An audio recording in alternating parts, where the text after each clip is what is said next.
1785, a mulatto and 3 white shipmates seized the schooner, vowing to perform a true truce in defense of ourselves and against all other nations and other nations. So a cruce could mean a cross or a crucible, a severe trial or ordeal, place of set circumstances where people or things are subjected to forces that test them and often make them change. So piracy could definitely be that. So just to underscore the whole piece, not only about piracy, but the view that the traditional canon tends to lead you into the belief that Europe is all white, it ain't. This is Ibrahim Ganabal. What can you tell me about this picture? It looks pretty rich. Yeah. What else?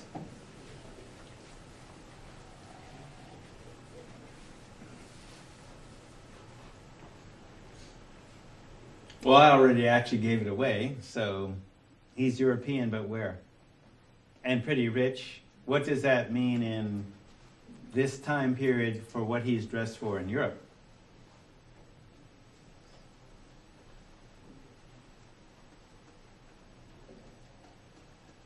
Is he a form of royalty? Could be a form of royalty or associated with the royalty. He's not a European head of state yet. We will get to one of those.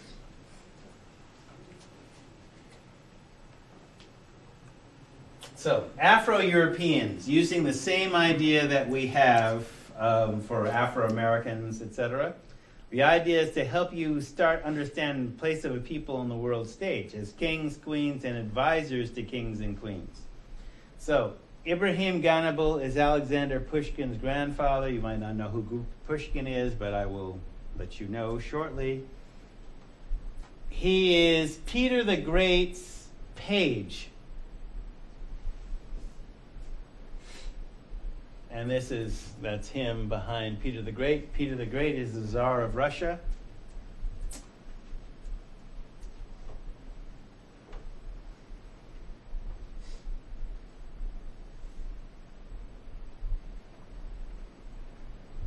So Africans in Europe to African Europeans. Alexander Pushkin is Russia's beloved poet. See, what was happening in Europe is that French, not only the language of cooking, but is also the language of diplomacy. The royalty spoke French, because that was the language of diplomacy. The common people spoke Russian.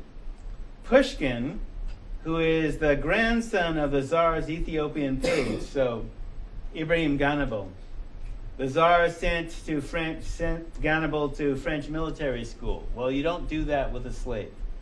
And he's a page, as he's identified as a page. I mean, he's in court. He's not necessarily a part of the royal family, but he's around court and he's educated. You don't educate slaves, right? You don't send them to military school either. So Pushkin is his grandson, is Ibrahim Ganabal's grandson. Alexander Dumas, the French author, who wrote, well, you notice his hairstyle. His father, he's the writer of The Three Musketeers, among other things, which is not his most famous book. Well, it's his most famous book here.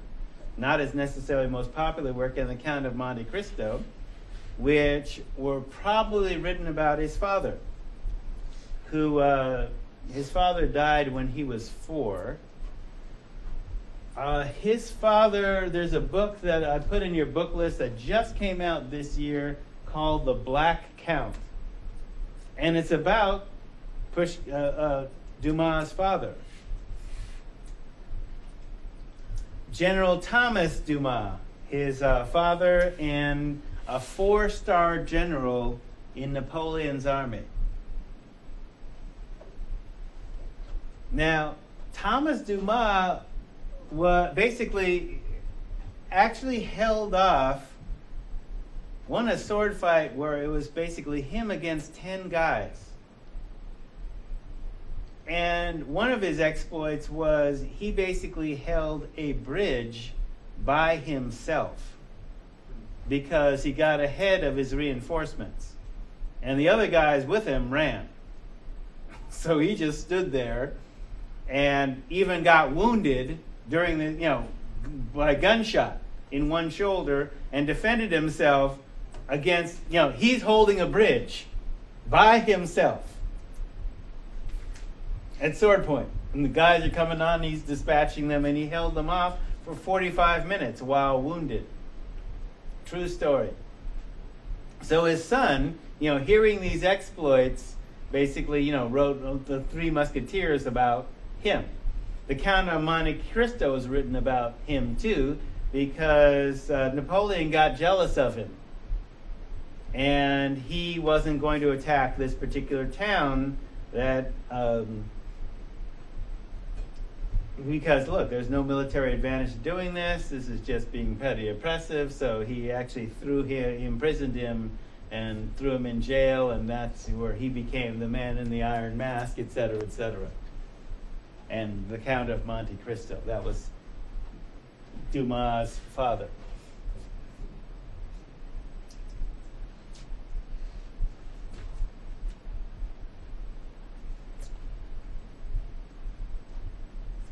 Anybody read High German?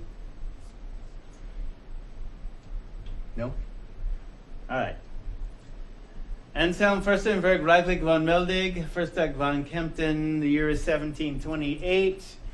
This is a motto over a European coat of arms. That is the European coat of arms.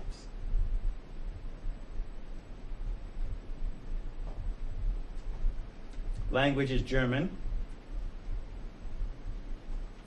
So, told you about the Inquisition, right? Basically becomes illegal to be black or dark complected in Spain, so let's split.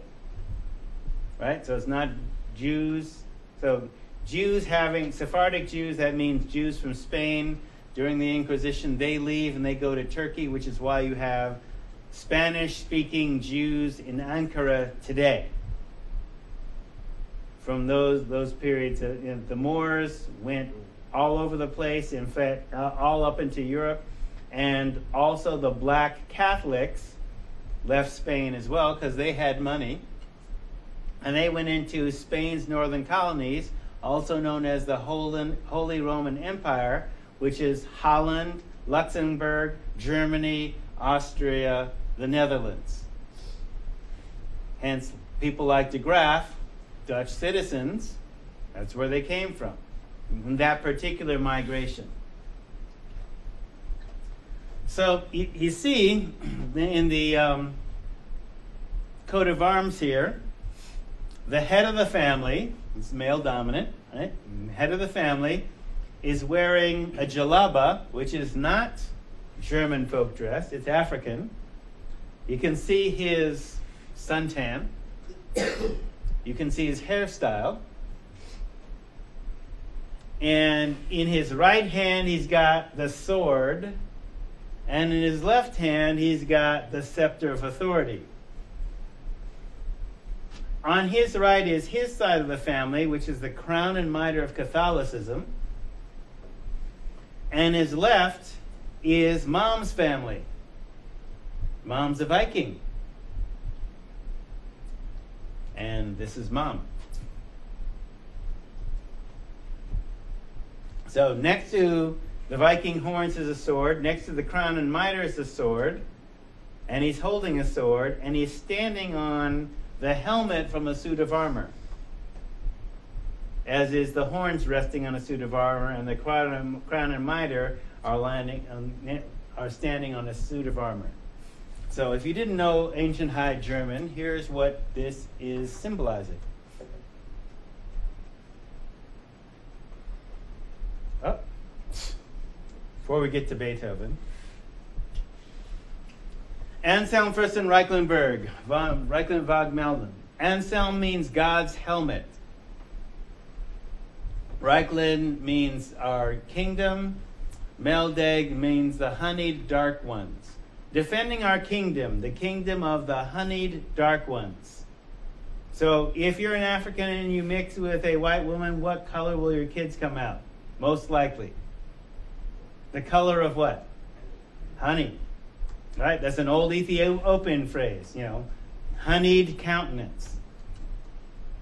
Defending our kingdom, the kingdom of the honeyed dark ones. First Akron Kempton, we are the fighters.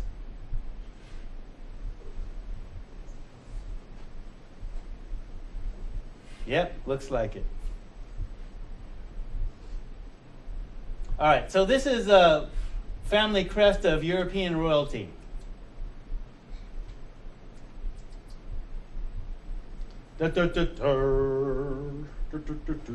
So, Beethoven.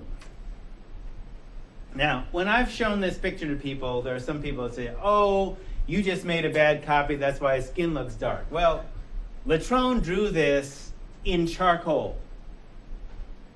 And charcoal as a medium with art can be used to actually denote skin color. But I have seen versions of this, like my daughter who, plays piano. There's a piece of music that uses this exact graphic where it actually has been lightened so his race is ambiguous.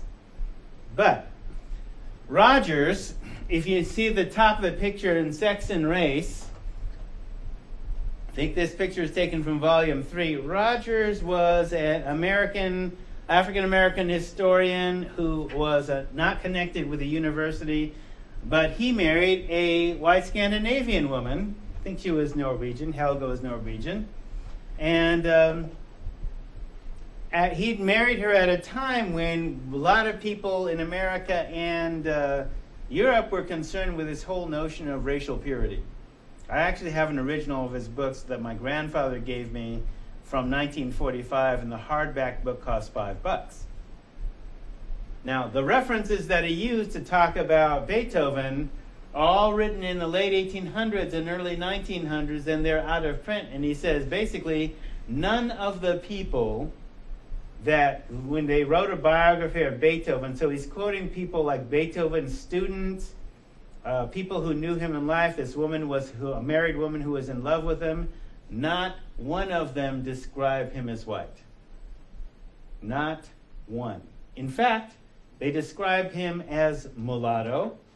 They describe him as, his skin, where he had not shaved on his face, made the already brown part of his face still darker. Wait, already brown, like you're not shaven, 5 o'clock shadow, makes it darker, mulatto. Germany is not a tanning destination.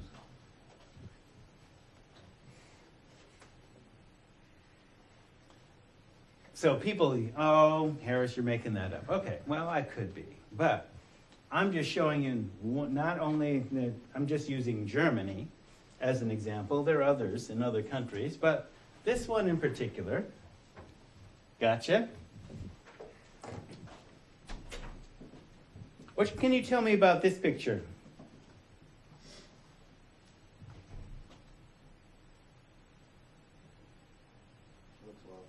She looks wealthy, yeah. How wealthy? Super wealthy. What is her left hand resting on? I would assume perfume. It's a crown. It's a crown. Who gets to wear a crown in Europe? King, queen, princesses, but usually king and queen, right? And how do you get to be king and queen? What kind of blood do you have to have? Royal blood from where? God. Well, God, yeah, that's true.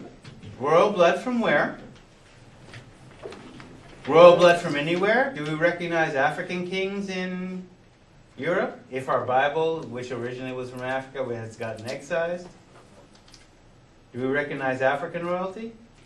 No. It has to be European royalty? Yes? Okay.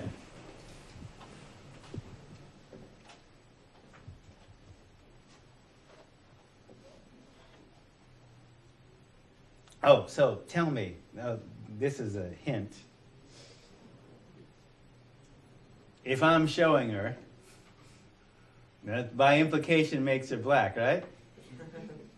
Right? Then this is me. So can you see her nose and lips?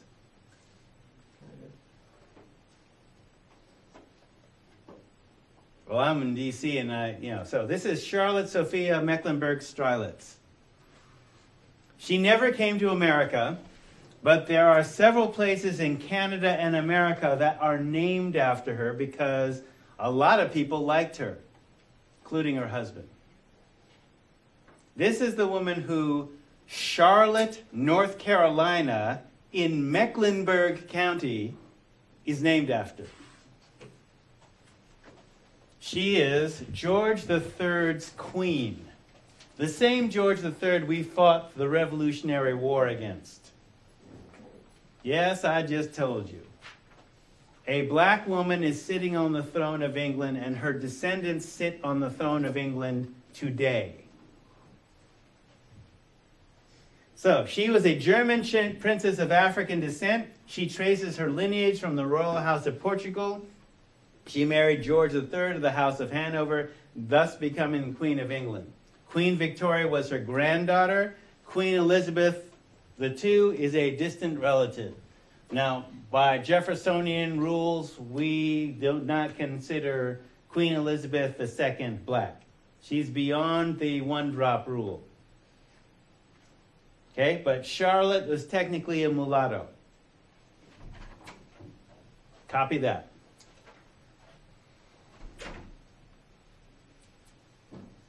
So places named after her, all these different places: Queen Charlotte Island, Charlotte and Mecklenburg counties, Virginia, Charlotte, North Carolina, Mecklenburg County, etc., etc.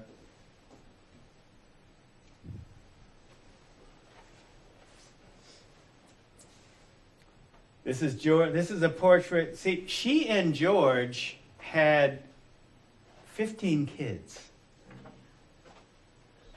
So I guess they kind of liked each other. You think? So here you got 6 kids showing and 1 in the oven.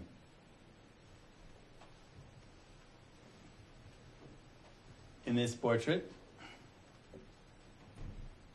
2 other kids. So history books say that George was taken aback by Charlotte's lack of beauty. Now here's what I want to point out. Who's writing this? So this guy who is writing this biography of British kings and queens of England in 1985 and in 2003 clearly had issues with race mixing. Because he's saying Charlotte was no beauty. And he refers to her as, quote, and I quote, the monkey-faced little princess who is to become George III's queen had the distinction of belonging to the only German reigning family to possess a non-German origin. Well, that's interesting code language, monkey face. So is she ugly? Usually if you're going in sexism, you're going to refer to a woman not being, attractive, you call her a dog. Okay? But monkey, meaning she's black. And they're acknowledging that she's black in the 20th and 21st century, as well as her time. And we'll continue on with this Monday.